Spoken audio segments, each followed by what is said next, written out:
attempt just to sort of reflect and look back at the 37 years. We tried to do that by giving people a chance to share little teeny pieces of lots of big stories. And we also wanted to obviously honor Mrs. Sally Hearn and Angel, just to say you honored her in a way tonight that was heartfelt, and we appreciate that so much.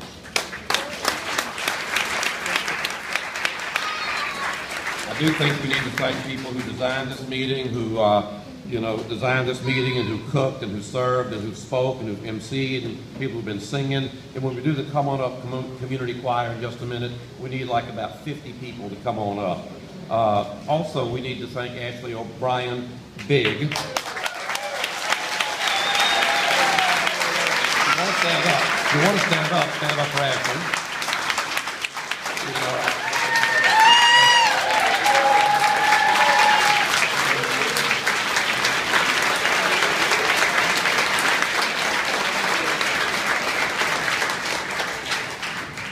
O'Brien stands for organizer and optimist and many other things. And she's an organizer and an optimist, and she does that 24/7. And that's, you can't ask for more than that.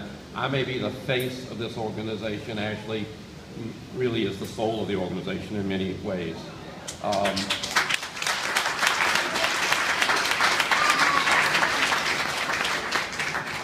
We've spent some time tonight looking backwards through story, and I do want to talk a bit about where we are and about exploring a little bit. And I'd like to explore some questions with you tonight and just see if maybe we can explore where we are and where we're headed just through a few questions. One question that I try to think about every so often is what kind of world do we want to live in? Just what kind of world do we want to live in? And part of what a lot of people do here every day is try to answer that question through action. What kind of world do we want to live in?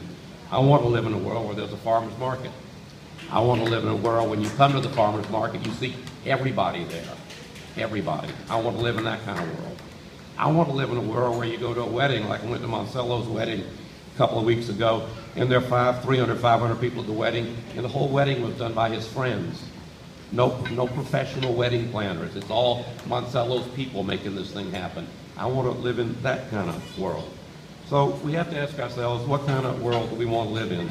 I want to live in a world where people will notice each other and speak up for one another. We need to maybe ask the question, as we explore the future, who's being left out? Just who's being left out? And I would encourage all of us, whenever we're out and about and just doing our thing, just sort of look around and notice who's not here. And when you notice who's not there, that's probably the signal for the kind of work we all need to be doing, to invite people intentionally and consistently to come and be part of the big story. So just when you're out, just doing your things, notice who's not there. And then think about opportunity to give people a chance to become part of the big story. We might explore the future a little bit by asking the question, how do we move from thinking about people as the other to thinking about people as our brother? There's a lot of fear being dropped down in America today from a lot of different places. A lot of fear being dropped down in America. It makes it hard sometimes for us to find each other as brother and sister. It makes it easier for us to notice one another as the other. So if we're going to explore together, I hope we could explore that question. How do we manage to see each other as brother and not so much as other? Another question we might explore as we go into the future is, what might people come to mean to one another? And that's really what some of the stories tonight were. The stories tonight were a chance for us to listen to what people can come to mean to one another if they choose to stand in solidarity with each other. And then the second question, what can people come to mean to the common good?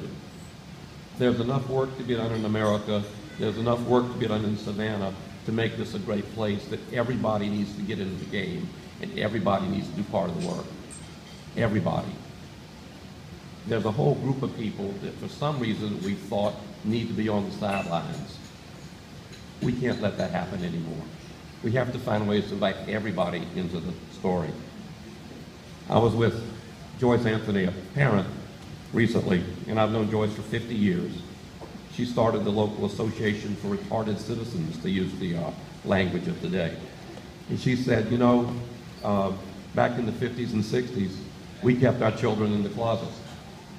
We kept our children home and in the closet. Because when you went out, when I went out with Lois, people looked at us like we had something on us. And then people got together and they organized a little program, and so Lois became a client. And Lois has been a client of that program for 50 years. Here's where we are now. We have to find ways for people to become citizens. We have to find ways to help people step out of their clienthood roles and find a way to become citizens, to participate and be part of the big story.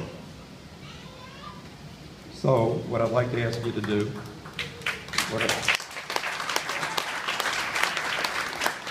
I'd just like to ask you to do is kind of look around the room, think about some of these questions, and then just say to everyone here, let's just keep exploring together. Let's just keep exploring together. And let's see what kind of city, what kind of town, what kind of place, what kind of people we can all become. Thank you.